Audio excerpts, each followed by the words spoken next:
तो हेलो प्यारे बच्चों, कैसे हैं आप सब बच्चों। आज हम लोग पढ़ने वाले एक और प्यारा सा टॉपिक और हमारे सभी प्यारे नन्हे मुन्ने बच्चे कैसे हैं सभी लोग। सब लोग जल्दी से बताओ बेटा। सब लोग एकदम बढ़िया मस्त, एकदम पढ़ाई लिखाई बढ़िया चल रही है। ठीक है, आज का टॉपिक क्या है? वेरी वेरी इंपॉर्टेंट टॉपिक है। ठीक है, और आज हम बच्चों क्या पढ़ने वाले हैं? सबसे पहले आज हम बच्चों पढ़ेंगे जगत मोनेरा। ठीक है, तो सभी हमारे प्यारे नन्हे मुन्ने बच्चों को गुड इवनिंग बेटा। Good evening good evening good evening. ठीक है, सभी प्यारे नन्हे मुन्ने बच्चे गुड इवनिंग। और जो बच्चे अभी भी सेशन में नहीं जुड़े हैं उनको क्या करना है, जल्दी से एक बार शेयर कर देना है। और हमारे सभी प्यारे क्लास 11 के नन्हे मुन्ने बच्चे, ठीक है, जल्दी जल्दी फटाफट सेशन को एक बार लाइक भी करते चलना, शेयर भी करते चलना और जल्दी से कॉपी और पेन ले लो। आज हम लोग पढ़ने वाले बेटा जगत मोनेरा। ठीक है, जगत मोनेरा पढ़ने वाले हैं। जगत मोनेरा है क्या? सबसे पहले जगत मोनेरा है क्या? जगत मोनेरा इंग्लिश में नोट करिएगा, किंगडम मोनेरा बोलते हैं इंग्लिश में। सूक्ष्मदर्शी जीव जैसे आपका जीवाणु हो गया, नीले हरे शैवाल हो गए, उपस्थित आनुवंशिक पदार्थ को कोशिका द्रव्य से अलग करने हेतु केंद्रक नामक संरचना अनुपस्थित होती है। बेटा ये जो आपके मोनेरा होते हैं, मोनेरा की खासियत मैंने आपको शुरुआत में ही बताई थी। मैंने आपको एकदम स्टार्टिंग में बताया था कि जो मोनेरा होंगे, आपको मैंने बताया था मोनेरा एक कोश की होते हैं। ये जो आपका जगत मोनेरा है, जगत मोनेरा में जितने भी आपको, पहली बात तो ध्यान में रखना है, इसमें आपको जो भी आप जीव मिलते हैं, जगत मोनेरा के जो भी जीव हैं वो सभी जीव बेटा एक कोश की होते हैं। दूसरी खासियत, जगत मोनेरा जो होगा, इनके अंदर जितने भी जीव आते हैं वो सभी बेटा प्रोकैरियोटिक कोशिका। कौन सी कोशिका के बने होते हैं? प्रोकैरियोटिक कोशिका के बने होते हैं। और प्रोकैरियोटिक कोशिका के बने होने का मतलब, जो जगत मोनेरा के जीव होंगे, जो जगत मोनेरा के जीव होंगे, उनमें वास्तविक केंद्रक अनुपस्थित होता है। इनमें वास्तविक केंद्रक नहीं पाया जाता है। अब कुछ बच्चे सोच रहे होंगे सर वास्तविक केंद्रक क्या होता है? बेटा यदि किसी केंद्रक में केंद्रक झिल्ली, केंद्रक के सबसे बाहर क्या पाई जाती है? केंद्रक झिल्ली। केंद्रक झिल्ली ना पाई जाए, अगर किसी केंद्रक में आपको क्या नहीं मिल रहा है? केंद्रक झिल्ली। इसके अलावा आपको ये जो मोनेरा जगत के जीव होंगे, इनके केंद्रक में केंद्रिका भी नहीं पाई जाएगी। क्या नहीं पाई जाएगी? केंद्रिका।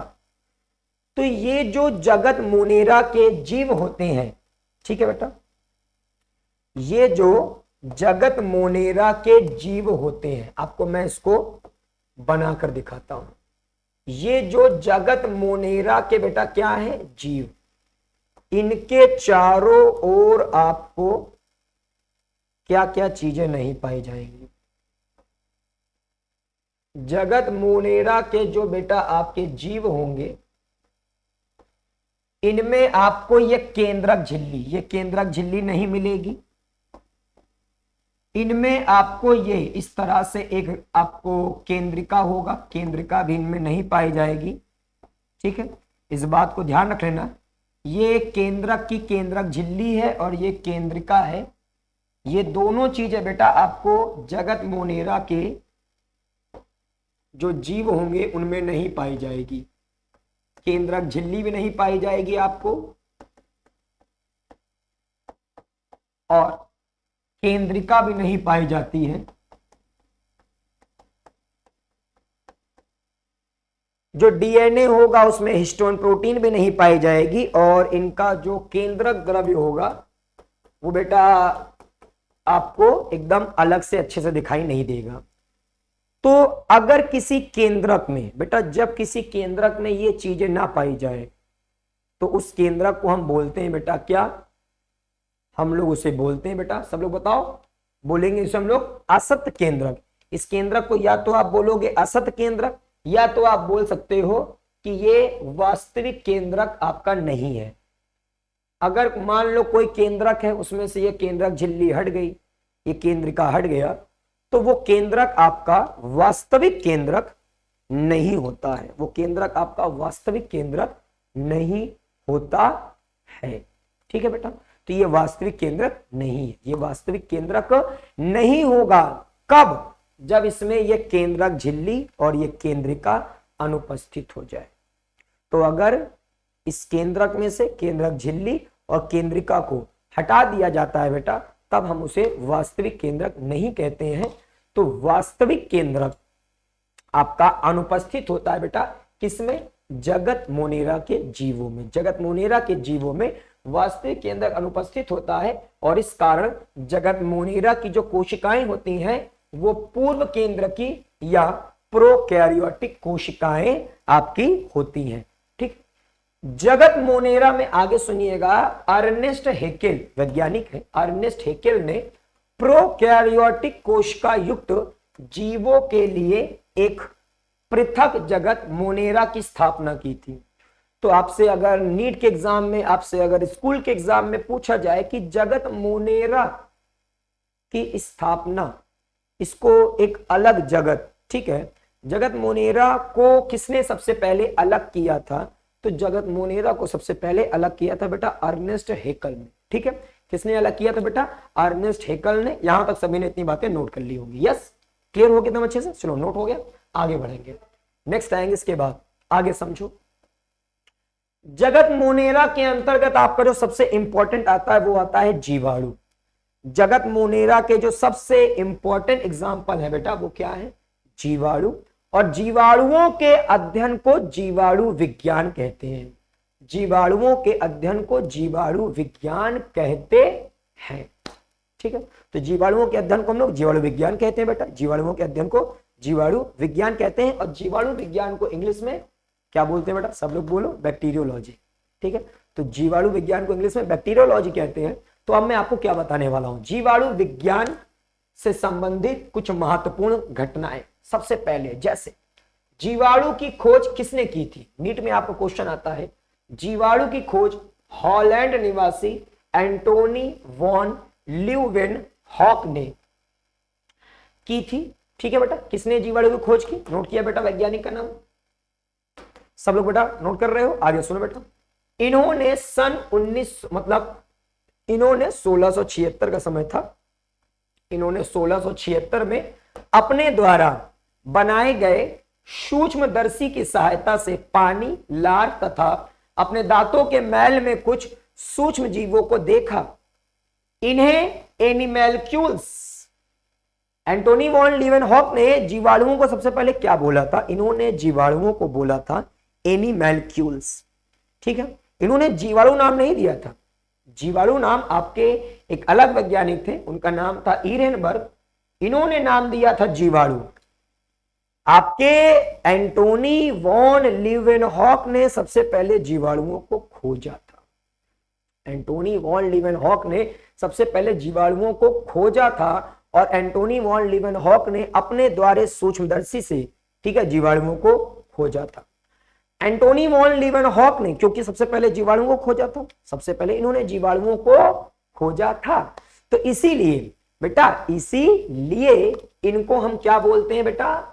जीवाणु विज्ञान का जनक, फादर ऑफ बैक्टीरियोलॉजी। आपके नीट में क्वेश्चन में आएगा कि जीवाणु विज्ञान के जनक कौन है? सो हमारे प्यारे नन्हे मुन्ने बच्चे नोट करेंगे, सर एंटोनी वॉन लीवेनहॉक को जीवाणु विज्ञान का जनक कहते हैं।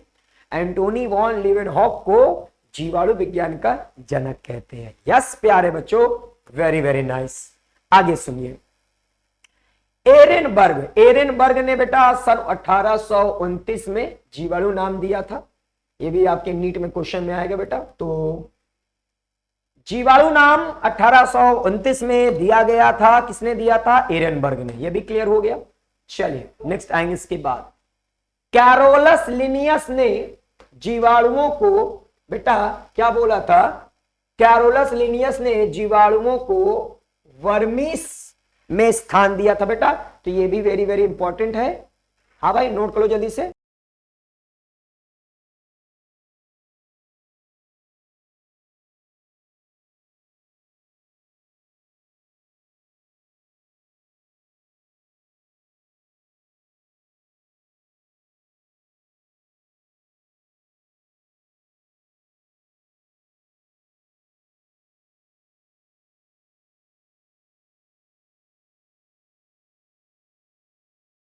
चलो वेरी नाइस, क्लियर भैया, आगे समझो। अब बेटा अगली जो चीज है आपकी, लुईस पास्चर। लुईस पास्चर ने अपने प्रयोगों द्वारा सिद्ध किया कि किण्वन की क्रिया सूक्ष्म जीवों द्वारा होती है। बेटा लुईस पास्चर एक वेरी वेरी इंपॉर्टेंट साइंटिस्ट का नाम है। इन्होंने अपने प्रयोगों द्वारा बेटा बताया था कि जो किण्वन की क्रिया है, किण्वन आप सब जानते हो कि जैसे आपका बेटा जो आटा होता है ना, आप नाम सुना होगा ना, मैदा होता है, मैदा में बेटा हम लोग खमीर डाल देते हैं तो बेटा आपका किण्वन होने लगता है, वो आटा फूलने लगता है। ठीक है, पारोटी बेटा किण्वन से बनती है। कई तरह के जो आपने अल्कोहल नाम सुना होगा किण्वन से बनता है। तो सिरका किण्वन से बनता है। ठीक है, जो आप देखते हो ना सिरका बनता है, किससे बनता है? किण्वन। तो किण्वन से आपकी कई चीजें होती हैं। ठीक है, किण्वन से आपके कई पदार्थ बनते हैं। तो किण्वन की क्रिया सूक्ष्म जीवों द्वारा होती है, ये बात आपने लुईस पास्चर ने बताया। लुईस पास्चर ने इसको बताया था। इन्होंने स्वतः जनन का खंडन किया था। इन्होंने बोला कि रोगों की उत्पत्ति रोगाणुओं द्वारा होती है। इन्होंने एक वेरी वेरी इंपॉर्टेंट चीज बताई थी। स्वतः जनन का मतलब था बेटा कि इन्होंने स्वतः जनन का खंडन किया था, मतलब अपने आप जीवाणु या कोई भी जीव अपने आप स्वतः जनन, ठीक है, स्वतः जनन का इन्होंने खंडन किया और इन्होंने बोला कि रोगों की उत्पत्ति रोगाणुओं द्वारा होती है। ये सिद्धांत दिया था, मतलब कोई भी अगर रोग होगा, ठीक है, कोई भी अगर रोग होगा तो वो रोग जो है बेटा किसी रोगाणु के द्वारा होगा। तो इन्होंने स्वतः जनन का खंडन किया है ना, मतलब आपका स्पॉन्टेनियस जनरेशन, मतलब आपका स्वतः जनन। ठीक है बेटा, स्वतः जनन, स्वतः जनन का इन्होंने खंडन किया था। वेरी इंपॉर्टेंट है, ये भी नोट कर लेना, नीट में क्वेश्चन आएगा। रोगों की उत्पत्ति रोगाणुओं द्वारा, ये सिद्धांत किसने दिया था बेटा? वेरी वेरी इंपॉर्टेंट है, नीट में आएगा बेटा, लुईस पास्चर। क्लियर हो गया?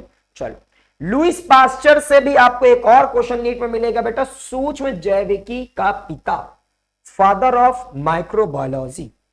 सूक्ष्म जैविकी का पिता हम किसे कहते हैं बेटा? लुईस पास्चर को। लुईस पास्चर को सूक्ष्म जैविकी का पिता कहते हैं। एंड नेक्स्ट नंबर बेटा हमारा आता है रॉबर्ट कोच। रॉबर्ट कोच ने एंथ्रैक्स व ट्यूबरक्लोसिस, क्षय रोग के जीवाणुओं की खोज की थी। बेटा जो रॉबर्ट कोच थे उन्होंने, वेरी वेरी इंपॉर्टेंट है, यहां से भी आपको नीट में क्वेश्चन आएगा बेटा कि जो रॉबर्ट कोच है, रॉबर्ट कोच ने बेटा एंथ्रैक्स एक आपका डिसीज है, ठीक है, एक बीमारी है एंथ्रैक्स, एंथ्रैक्स और टीबी के जीवाणुओं की खोज की थी। वेरी वेरी इंपॉर्टेंट है, ये भी आपको नीट में मिलेगा, स्कूल में भी मिल सकता है ना। स्कूल में कम चांसेस है क्योंकि स्कूल में इतना डिटेल में नहीं आता है, बट नीट के लिए आपके लिए वेरी वेरी इंपॉर्टेंट है कि रॉबर्ट कोच ने आपके एंथ्रैक्स और साथ साथ ट्यूबरक्लोसिस के जीवाणुओं की खोज की थी। इन्हें आधुनिक जीवाणु विज्ञान का जनक, फादर ऑफ मॉडर्न बैक्टीरियोलॉजी, इनको हम लोग बेटा फादर ऑफ मॉडर्न बैक्टीरियोलॉजी कहते हैं। रॉबर्ट कोच को फादर ऑफ मॉडर्न बैक्टीरियोलॉजी हम लोग कहते हैं। यह भी क्वेश्चन आपके नीट के एग्जाम में आएगा। आधुनिक जीवाणु विज्ञान का जनक किसे कहते हैं बेटे? बोलो बोलो, अरे सब लोग बोलो। और एक बार जल्दी से भाई लाइक वगैरह भी तो करोगे कि नहीं करोगे यार? बायो वाले थक गए लगता है भाई, थक गए क्या बायो वाले? ठीक है, बायो वाले ना थकते हैं और ना रुकते हैं, और वो लाइक की बटन जब रुक जाती है तो मुझे लगता है भैया बायो वाले थक गए। तो जल्दी से उस लाइक के बटन को जल्दी से बढ़ा डालो और भाई जल्दी जल्दी उसको नोट भी कर लो। ठीक है, देखो सो आधुनिक जीवाणु विज्ञान के जनक कौन है बेटा? Robert Koch. ये भी हो गया नोट, एकदम अच्छे से नोट हो गया। ठीक है, आधुनिक जीवाणु विज्ञान के जनक बेटा रॉबर्ट कोच को कहते हैं। ठीक है, चलो आगे सुनिए आप। जोसेफ लिस्टर ने प्रतिरोधी तकनीक प्रस्तुत की थी, एंटीसेप्टिक तकनीक उन्होंने बताई थी। इन्होंने जीवाणुओं को पृथक करने तथा उनके कृत्रिम संवर्धन हेतु शुद्ध कल्चर की खोज की थी। मतलब अगर आपको जीवाणुओं को मतलब एक तरह से वृद्धि कराना है, आप किसी माध्यम में जीवाणुओं को इकट्ठा करके वृद्धि कराना चाहते हो, तो इसके जो कल्चर है, जिस माध्यम में हम लोग जीवाणुओं को बेटा वृद्धि कराते हैं, ठीक है, जिस माध्यम में हम लोग जीवाणुओं को वृद्धि कराते हैं, इस माध्यम में हम लोग जीवाणुओं को वृद्धि कराते हैं बेटा, उसे बोलते हैं हम लोग क्या, शुद्ध कल्चर। और ये जो आपका शुद्ध कल्चर था, इसको सबसे पहले बेटा जो आपकी है ना, उन्होंने एक तरह से शुद्ध कल्चर की जो खोज की थी, शुद्ध कल्चर की खोज की थी, किसने बेटा, सब लोग बताओ, किसने की थी, जोसेफ लिस्टर ने, है ना, जोसेफ लिस्टर। और एंटीसेप्टिक तकनीक सब लोग जानते हो बेटा, जैसे आपको कहीं कट उठ जाता है ना, आपने देखा होगा कहीं अगर हमारे चोट वगैरह लग जाती है तो आमतौर पर हम लोग एक क्रीम वगैरह लगाते हैं ना, एंटीसेप्टिक क्रीम, ताकि वहां पास आपका संक्रमण ना हो पाए जीवाणुओं का। तो एंटीसेप्टिक क्रीम भी आपने जो है नाम इसका सुना है, बिल्कुल सुना होगा ना भैया, एंटीसेप्टिक क्रीम का नाम सुना है सब लोगों ने, जैसे बताओ फटाफट। हाँ सर सुना है, चलो क्लियर है ना, जोसेफ लिस्टर ने इसको, ओके चलो जोसेफ लिस्टर भी हो गया। एंड हमारा अगला नंबर हो जाएगा बेटा हैंस क्रिश्चियन ग्राम। हैंस क्रिश्चियन ग्राम एक साइंटिस्ट है बेटा, इन्होंने जीवाणुओं के लिए ग्राम स्टेन तकनीक की खोज की थी। इस साइंटिस्ट का नाम क्लियर कर लेना, और इस तकनीक को अभी मैं आगे आपको पढ़ाऊंगा। आगे मैं आपको ग्राम स्टेन टेक्निक, बेटा ये तकनीक को एकदम पूरा बताऊंगा, एकदम स्टार्टिंग से लेकर एंड तक, ठीक है। ग्राम स्टेन तकनीक की खोज किसने की थी, हैंस क्रिश्चियन ग्राम ने, यह मुझे आगे पढ़ाना है, ठीक है। अब हम लोग पढ़ेंगे बेटा जगत मोनेरा का वर्गीकरण। भाई ये जो जगत मोनेरा है, जगत मोनेरा का वर्गीकरण, पहले हेडिंग लगाइएगा, जगत मोनेरा का वर्गीकरण, ठीक है। फिर लिखिएगा जगत मोनेरा को 2 प्रभागों में वर्गीकृत किया गया है, ये भी नोट करिएगा जल्दी से। इसके बाद इसके वर्गीकरण को समझिए, पहले नोट हो गया, अब समझो जगत मोनेरा का ये वर्गीकरण। देखो सबसे पहले प्यारे नन्हे मुन्ने बच्चों, जगत मोनेरा को 2 प्रभाग में बांटा गया है। जगत मोनेरा का एक प्रभाग होता है यू बैक्टीरिया, ये सबसे बड़ा समूह है, और जगत मोनेरा का दूसरा बेटा प्रभाग होगा आर्की बैक्टीरिया। तो प्यारे नन्हे मुन्ने बच्चों, जगत मोनेरा को 2 प्रभागों में बांटा गया है। जगत मोनेरा को 2 प्रभागों में बांटा गया है, जगत मोनेरा को 2 प्रभागों में बांटा गया है। पहला होता है बच्चों यू बैक्टीरिया और दूसरा होता है आर्की बैक्टीरिया। यू बैक्टीरिया में क्या पढ़ाऊंगा आपको, वास्तविक या सत्य जीवाणु, इसके अलावा नीले हरे शैवाल, जिसको आप बोलोगे इंग्लिश में, किसमें, इंग्लिश में, किसमें, इंग्लिश में साइनोबैक्टीरिया बोलते हैं। और इसके अलावा हम माइकोप्लाज्मा भी पढ़ेंगे बेटा, और आर्की बैक्टीरिया में आपको मिथेनोजेंस, थर्मोएसिडोफिल्स और हेलोफिल्स वगैरह आपको पढ़ने हैं, ये सब आपको बेटा पढ़ने हैं, ठीक है। तो पहले आप लोग इसको जल्दी से क्या करोगे, नोट कर लो। चलो या तो स्क्रीनशॉट ले लो बेटा, स्क्रीनशॉट भी ले लो तो भी आ जाएगा, ठीक है। इसको बना लेना आराम से घर पर। चलो वेरी गुड, बहुत बढ़िया, ठीक है, नोट हो गया। आप समझो, सबसे पहले तो मैं आपको बेटा क्या बताने वाला हूं, जीवाणु के बारे में। सबसे पहले आज मैं आपको जीवाणु के बारे में पूरा लक्षण, जीवाणु के लक्षण, ठीक है, जीवाणु के सामान्य लक्षण और जीवाणु के प्रकार पूरा बता दूंगा, ठीक है। इसको आप लोग अच्छे से नोट भी कर लेंगे। देखिए सबसे पहले जो जीवाणु है, हेडिंग लगाइए जीवाणु। जीवाणु सूक्ष्म जीव है जिन्हें केवल सूक्ष्मदर्शी की सहायता से देखा जा सकता है। जीवाणु अध्ययन की शाखा को जीवाणु विज्ञान या बैक्टीरियोलॉजी कहते हैं। सो पहली बात तो जीवाणु बेटा आपके सूक्ष्म जीव हैं, इनको आप लोग केवल सूक्ष्मदर्शी की सहायता से देख सकते हो, और जीवाणु के अध्ययन को बेटा हम लोग बोलते हैं बैक्टीरियोलॉजी, ठीक है, नोट हो गया बेटा। चलो आगे समझो आप। जीवाणुओं के सामान्य लक्षण, बेटा जीवाणु सर्वव्यापी होते हैं। जीवाणु आपको जल, थल, वायु अर्थात सभी जगहों पर व्याप्त है। जीवाणु सभी जगहों पर बेटा उपस्थित है, जीवाणु सभी जगहों पर उपस्थित हैं। ये बर्फ गर्म झरन के झरनों बेटा, ठीक है, गर्म जल के झरनों, गर्म जल के झरनों मतलब 80 डिग्री सेल्सियस तापक्रम तक भी पाए जाते हैं।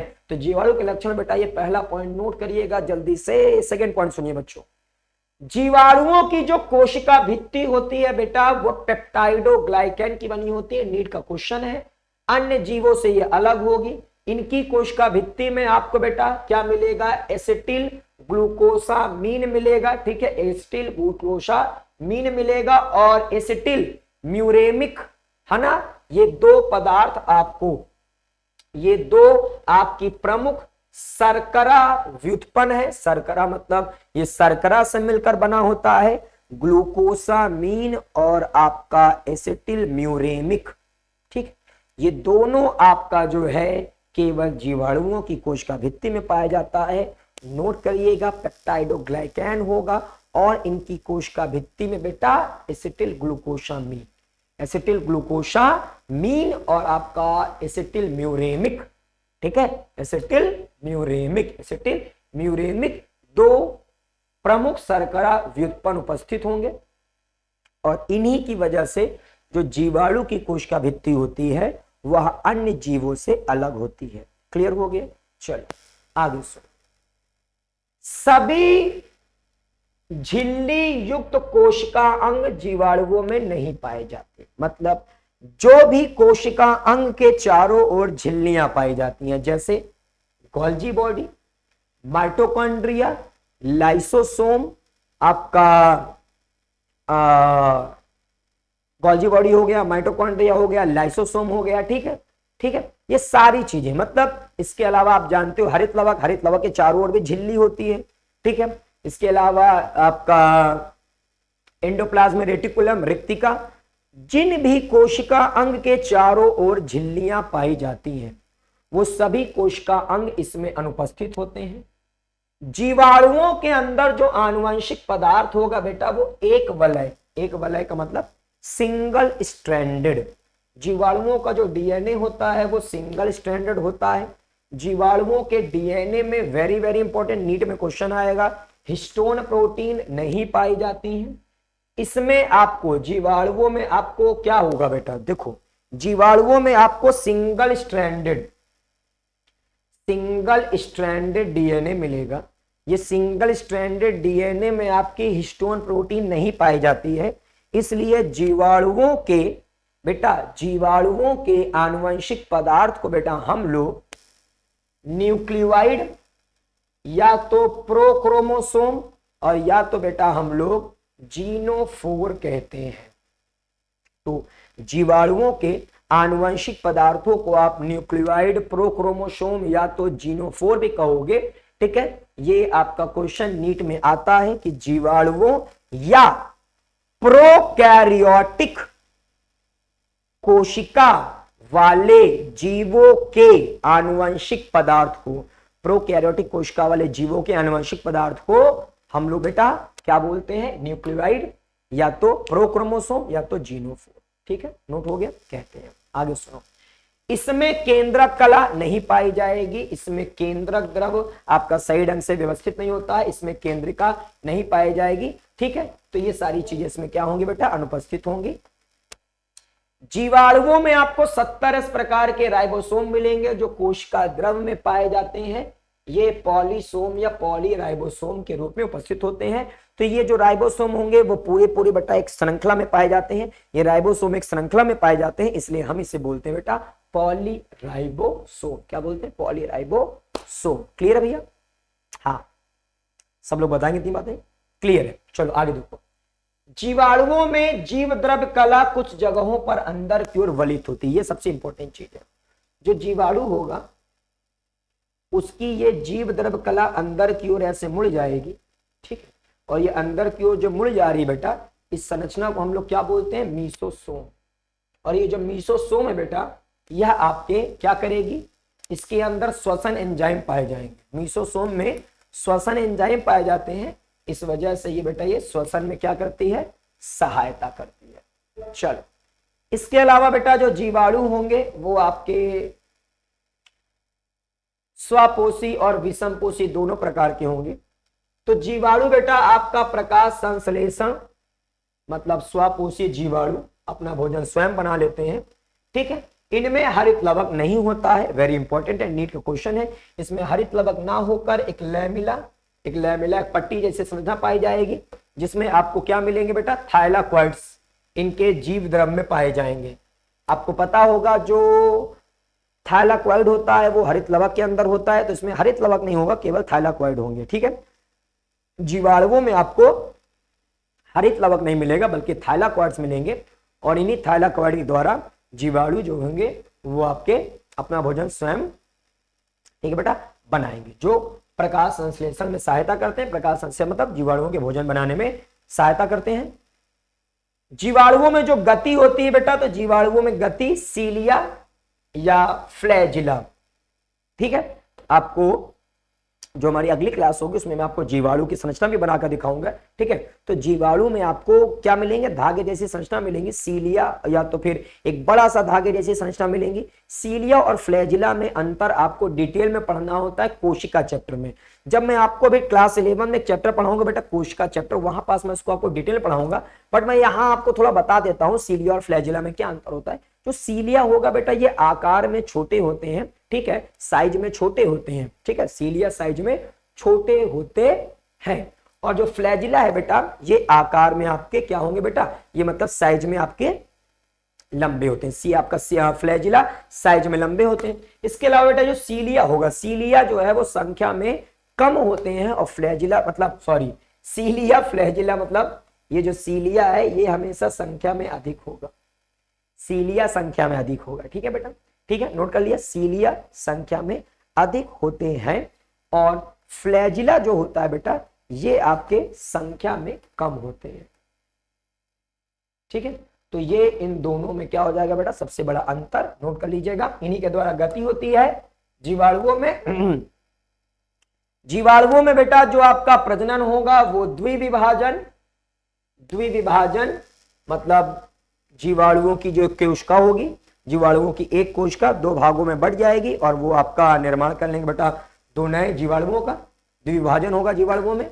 इसके अलावा ये एक प्रकार का आसूत्री विभाजन है। आसूत्री विभाजन हम लोग बेटा पढ़ेंगे कोशिका वाले चैप्टर में।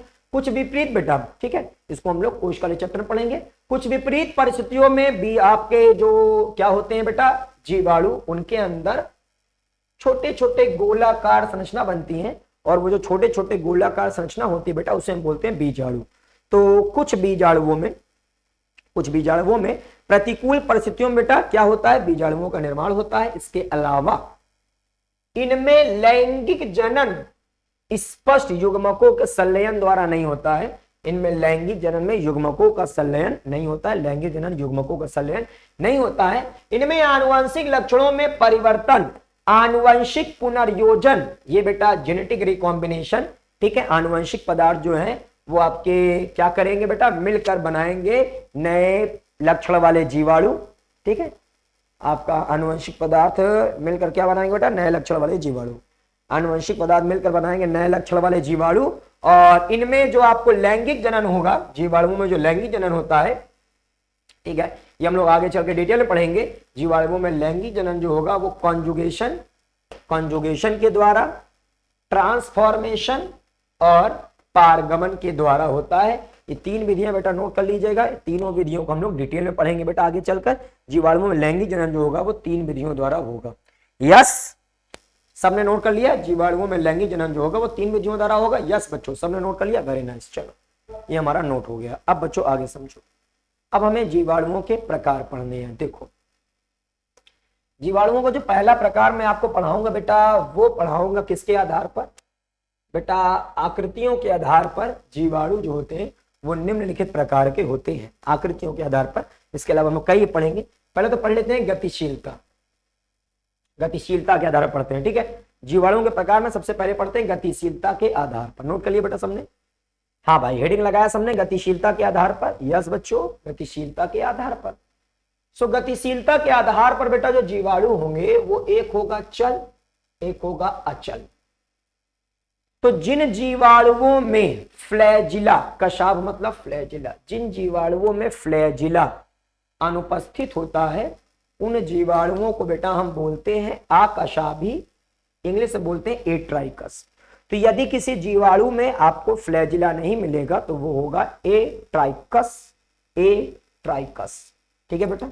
और एट्राइकस का उदाहरण क्या होगा बेटा, पास्चुरेला और लैक्टोबैसिलस। नोट करिएगा बेटा, फ्लैजिला नहीं पाया जाता है। क्लियर हो गया।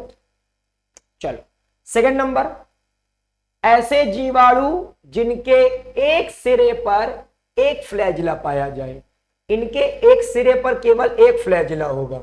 ये आपका जीवाणु है, इसके केवल एक सिरे पर, या तो इस सिरे पर और या तो इस सिरे पर क्या पाया जाएगा, एक फ्लैजिला। तो आप उसे बेटा क्या बोलते हो, एक कशाभी। क्या बोलते बेटा, एक कशाभी। इसका उदाहरण हो जाएगा आपका विब्रियो कोलेरी, इससे बेटा हैजा रोग होता है। दूसरा एग्जांपल है बेटा थायोबैसिलस। थायोबैसिलस बेटा विब्रियो कोलेरी से बेटा आपका हैजा होता है। और एक आपका बेटा जीवाणु है जैंथोमोनास सिट्री। आपने देखा होगा नींबू में कालापन आ जाता है, नींबू आपने देखा होगा, नींबू में ऐसे काले काले धब्बे पड़ जाते हैं बेटा, वो आपका सिट्रस कैंकर रोग होता है। और जो नींबू में सिट्रस कैंकर रोग होता है बेटा, वो आपका जैंथोमोनास सिट्रिस होता है। आगे चल के इसको भी मैं आपको बताऊंगा बेटा, इसको आप लोग नोट कर लीजिएगा। क्लियर। चल अब मान लो जीवाणुओं के दोनों सिरों पर एक एक कसाब पाया जाए। ये आपका जीवाणु है, एक सिरे पर एक कसाब, दूसरे सिरे पर एक कसाब, इसे आप बोलोगे एम्फीट्राइकस। क्या कहते हैं बेटा, एम्फीट्राइकस। क्या कहते हैं, एम्फीट्राइकस। और ये आपका उदाहरण क्या हो जाएगा बेटा, एक्वास्पाइरलम सर्पेंस। फिर आता है गुच्छा कसाभिकी, मतलब गुच्छा कसाभिकी मतलब लोफोट्राइकस। लोफोट्राइकस में एक या दोनों सिरों पर कसाबों का समूह होगा। देखो मान लो इस सिरे पर एक सिरे पर कसाबों का समूह है, या तो इस वाले सिरे पर कसाबों का समूह है, फ्लैजिला का ये ग्रुप है, या तो दोनों सिरों पर कसाबों का समूह है, तो आप इसे बोलोगे लोफोट्राइकस। इसका उदाहरण है स्यूडोमोनास फ्लोरिसेंस। लास्ट नंबर बेटा आपका आता है परिकसाभी, मतलब आपका पेरीट्राइकस। इनमें संपूर्ण शरीर पर बेटा फ्लैजिला पाए जाएंगे। तो अगर कोई जीवाणु है उसके संपूर्ण शरीर पर फ्लैजिला मिल रहा है, तो बेटा ये हो जाएगा आपका पेरीट्राइकस। नोट हो गया बेटा, एग्जांपल नोट कर लिया, क्लॉस्ट्राइडियम एस्केरेशिया, वेरी वेरी इंपॉर्टेंट एग्जांपल है बेटा। चलो नोट हो गया होगा। आकार के आधार पर अब पढ़ लेते हैं जीवाणु। सो आकार के आधार पर जीवाणु में बेटा सबसे पहले इनकी लंबाई जो होती है वो 2 से 5 माइक्रोमीटर तक होती है। सबसे कम लंबाई का जीवाणु, ठीक है बेटा, डायालिस्टर न्यूमोसेंटिस है, नीट के क्वेश्चन में आता है। इसकी लंबाई आपको 0.15 से 0.3 माइक्रोमीटर होगी। और सबसे अधिक लंबाई का जो जीवाणु है बेटा उसका नाम है स्पाइरेलम वोल्यूटेंस। स्पाइरेलम वोल्यूटेंस जिसकी लंबाई होगी बेटा 15 माइक्रोमीटर, ठीक है। और सबसे बड़ा, ये सबसे लंबा जीवाणु था, सबसे बड़ा जीवाणु है बेटा, नाम बोलो मेरे साथ साथ जल्दी से, बेजियाटोवा मिराबिलिस। नोट कर लीजिएगा बेटा, वेरी वेरी इंपॉर्टेंट चीजें हैं, आपके नीट के एग्जाम में आएंगी, ठीक है। अब ये आकार के आधार पर जीवाणु बेटा जल्दी जल्दी नोट कर लेना इसको, ठीक है। आज हम लोग इसको यहां तक पूरा का पूरा कंप्लीट कर लेंगे, आकार के आधार पर जीवाणु, ठीक है। फिर आपको जो जीवाणु की संरचना है वो हम लोग नेक्स्ट क्लास से पढ़ेंगे। देखिए आकार के आधार पर जो जीवाणु है उसमें सबसे पहले आता है बेटा कोकस, ये एक वचन है, कोकाई आपका, कोकाई क्या है, बहुवचन। गोलाकार जीवाणु, अगर गोलाकार जीवाणु है तो गोलाकार जीवाणुओं को आप क्या बोलते हो बेटा, जल्दी बोलो, एक होगा कोकस, एक से ज्यादा होगा तो कोकाई, गोलाकार जीवाणु हो जाएंगे। गोलाकार जीवाणु कई प्रकार के होते हैं, जैसे अगर मान लो आपको केवल एक गोलाकार जीवाणु दिख रहा है तो इसको बोलते हैं बेटा माइक्रोकोकस। तो एक गोलाकार जीवाणु को बेटा, है ना, अगर गोलाकार जीवाणु आपके अलग अलग पाए जाते हैं, ठीक है, गोलाकार जीवाणु आपके क्या है बेटा, अलग अलग पाए जाते हैं, ठीक है। गोलाकार जो जीवाणु है वो आपके क्या होते हैं बेटा, अलग अलग पाए जाते हैं, इसको आप बोलते हैं माइक्रोकोकस। जैसे एक गोलाकार जीवाणु यहां है, एक गोलाकार जीवाणु यहां है, ठीक है, तो ये क्या हो गया बेटा, माइक्रोकोकस। क्या हो गया बेटा, माइक्रोकोकस। एग्जांपल आएगा आपके नीट में तो माइक्रोकोकस एगिलिस। अब आपको मान लो गोलाकार जीवाणु बेटा 2 के समूह में, ऐसे ये गोलाकार जीवाणु 2 के समूह में है, तो आप इसे क्या बोलोगे बेटा, जल्दी से बोलो, डिप्लोकोकस। और ये आपका उदाहरण हो जाएगा डिप्लोकोकस निमोनी। अगर गोलाकार जीवाणु एक लंबी श्रृंखला में पाए जाते हैं तो आप बोलोगे बेटा, मेरे साथ साथ बोलो, हम लोग इसे क्या बोलेंगे बेटा, इसको हम लोग बोलते हैं स्ट्रेप्टोकोकस। और स्ट्रेप्टोकोकस का बेटा एग्जांपल क्या हो जाएगा, स्ट्रेप्टोकोकस लैक्टिस। नोट हो गया बेटा, स्ट्रेप्टोकोकस लैक्टिस। और अगर गोलाकार जीवाणु 4 के समूह में, ऐसे 4 के समूह में है गोलाकार जीवाणु, तो आप इससे बोलोगे बेटा टेट्राड, और इसका एग्जांपल हो जाएगा बेटा निसेरिया। और अगर गोलाकार जीवाणु बेटा आपके 8 या 64 या अधिक घनाकृत, मतलब आप जैसे जानते हो ना घन बनाते हैं हम लोग ऐसे, तो अगर गोलाकार जीवाणु ऐसे आपके पूरा पूरा एक घन, एक इकट्ठा रहेंगे और एक घन की तरह पाए जाएंगे गोलाकार जीवाणु, तो बेटा हम इसे क्या बोलते हैं, सब लोग मेरे साथ साथ बोलो, क्या बोलेंगे भैया, जल्दी जल्दी बोलो फटाफट, क्या बोलेंगे भाई, हाँ जल्दी बताओ बेटा, क्या बोलेंगे, सरसिनी। सरसिनी हो जाएगा, ठीक है, सरसिनी भी क्लियर। और फिर आता है स्टेफिलोकोकस। अगर गोलाकार जीवाणु झुंड में पाए जाते हैं, यदि गोलाकार जीवाणु झुंड में पाए जाते हैं तो बोलते हैं बेटा स्टेफिलोकोकस। नीट में एग्जांपल आएगा स्टेफिलोकोकस ऑरियस, ठीक है, ये आपका हो जाएगा एग्जांपल। चल हो जाएगा बेटा, नोट कर लोगे सब लोग, आगे बढ़े। चलिए नेक्स्ट आएंगे इसके बाद बैसिलस। बैसिलस एक वचन होता है इसका बैसिलस, और बहुवचन बेटा क्या होता है, बैसिली, ठीक है। एक वचन क्या होगा इसका, सब लोग मेरे साथ साथ बोलो बेटा, एक वचन क्या होगा, हाँ भाई जल्दी बताओ जल्दी बताओ, बैसिलस। और बहुवचन क्या होगा बेटा, बैसिली। क्लियर है तुम। अब बैसिलस मतलब बेटा छड़ या डंडे के आकार के जीवाणु, ठीक है। अगर छड़ या क्या होते हैं बेटा, छड़ या डंडे के आकार के जीवाणु, ऐसे ये बेटा जो जीवाणु है वो आपका क्या है बेटा, ये आपका जो जीवाणु है ये छड़ या डंडे के आकार का जीवाणु है। और छड़ या डंडे के आकार के जीवाणु को हम लोग बैसिलस बोलते हैं। मोनोबैसिलस, मोनोबैसिलस का मतलब इसमें केवल एक बैसिलस होगा, एक छड़ के आकार का जीवाणु है, ये मोनोबैसिलस है, एक छड़ के आकार का। डिप्लोबैसिलस, डिप्लोबैसिलस का मतलब बेटा ये 2 के समूह में है, ऐसे 2 के समूह में पाया जा रहा है, 2 आया है, देख 2 के समूह में पाया जाएगा बेटा, तो क्या होगा आपका डिप्लोबैसिलस। स्टेप्टोबैसिलस, ये श्रृंखला, एक श्रृंखला बना रहे हैं, ये आपके छड़ के आकार पूरा मिलकर एक श्रृंखला बना रहे हैं, तो बेटा क्या हो जाएगा स्टेप्टोबैसिलस। नोट करिएगा बेटा जल्दी जल्दी। ये बैसिलस के 3 प्रकार हैं। पहला बेटा आपका मोनोबैसिलस, डिप्लोबैसिलस, स्टेप्टोबैसिलस, ठीक है, नोट करिएगा जल्दी जल्दी। अब आपका तीसरा प्रकार आता है बेटा कॉमा। कॉमा के आकार के भी आपके जीवाणु होते हैं, तो कॉमा के आकार के जीवाणु को हम लोग क्या बोलते हैं बेटा, विब्रियो। और इसका एग्जाम्पल होता है विब्रियो कोलेरी, आपको मैंने अभी बताया था, इससे हैजा होता है, ये कॉमा आकार के जीवाणु का बेटा उदाहरण हो जाएगा। विब्रियो कोलेरी से हैजा होता है, कॉमा आकार के जीवाणु हो जाएंगे। उसके बाद सर्पिल, अगर जीवाणु बेटा सर्पिला आकार के हैं तो सर्पिला वाले जो आपके जीवाणु से बोलेंगे स्पाइरल। और सर्पिल के आकार के जीवाणु कौन है बेटा, सर्पिल जानते हो ना, ऐसे होगा सर्पिल जीवाणु का उदाहरण, सर्पिल जीवाणुओं का उदाहरण है बेटा स्पाइरिलम रूप्रम। स्पाइरिलम रूप्रम बेटा इसका उदाहरण हो जाएगा। तो ये हो जाएंगे बेटा आपके सभी प्रकार के जीवाणु। क्लियर है बेटा।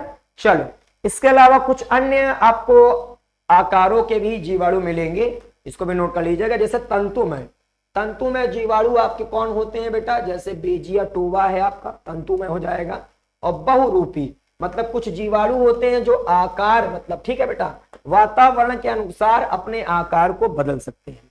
तो जो जीवाणु वातावरण के अनुसार अपने आकार को बदल सकते हैं उन्हें हम बोलते हैं बेटा क्या, उन्हें हम बोलेंगे प्लियोमॉर्फिक। जो जीवाणु वातावरण के अनुसार अपने आकार को बदल सकते हैं उन्हें बोलते हैं प्लियोमॉर्फिक। जो जीवाणु वातावरण के अनुसार अपने आकार को बदल सकते हैं उसे बोलते हैं प्लियोमॉर्फिक। इसका उदाहरण हो जाएगा बेटा आपका एसिटोबैक्टर। क्लियर। तो यहां से बच्चों हमारा ये सारा पूरा समाप्त हो जाता है और नेक्स्ट क्लास में हम शुरू करेंगे बेटा जीवाणु कोशिका की संरचना। तो सब लोग बेटा जल्दी जल्दी, बायो वाले ना थकते हैं ना रुकते हैं, जल्दी जल्दी भैया लाइक भी करते चलना और आज के 5 क्वेश्चनों को नोट भी कर लेना, ठीक है। इसके बाद आज के 5 डीपीपी को नोट कर लेना बेटा सब लोग जल्दी से। और नोट करके जो नए बच्चे होंगे बेटा, तो ये डीपीपी है daily practice paper. Daily practice paper में आपको 5 क्वेश्चन मिलते हैं जिनका आंसर आपको वीडियो खत्म होने के बाद कॉमेंट करके देना होता है बेटा। तो आप मुझे बताइएगा सबसे पहले जीवाणु नाम किसने दिया था, किसने दिया था और सर्वप्रथम जीवाणु की खोज किसने की थी?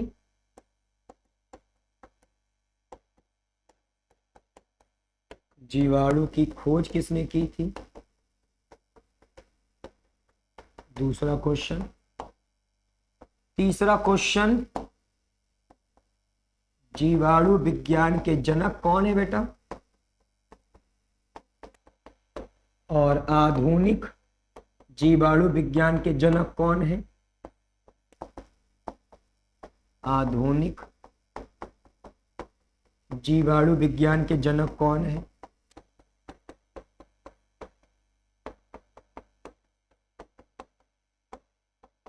ठीक है। और लास्ट क्वेश्चन, सूक्ष्म जैविकी का जनक किसे कहते हैं? सूक्ष्म जैविकी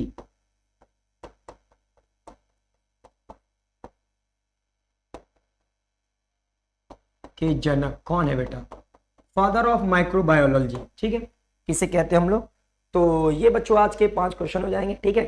तो सभी प्यारे नन्हे मुन्ने बच्चों इस चैप्टर को बहुत अच्छे से रिवीजन करना और प्यारे नन्हे बच्चों अपना खूब ख्याल रखना।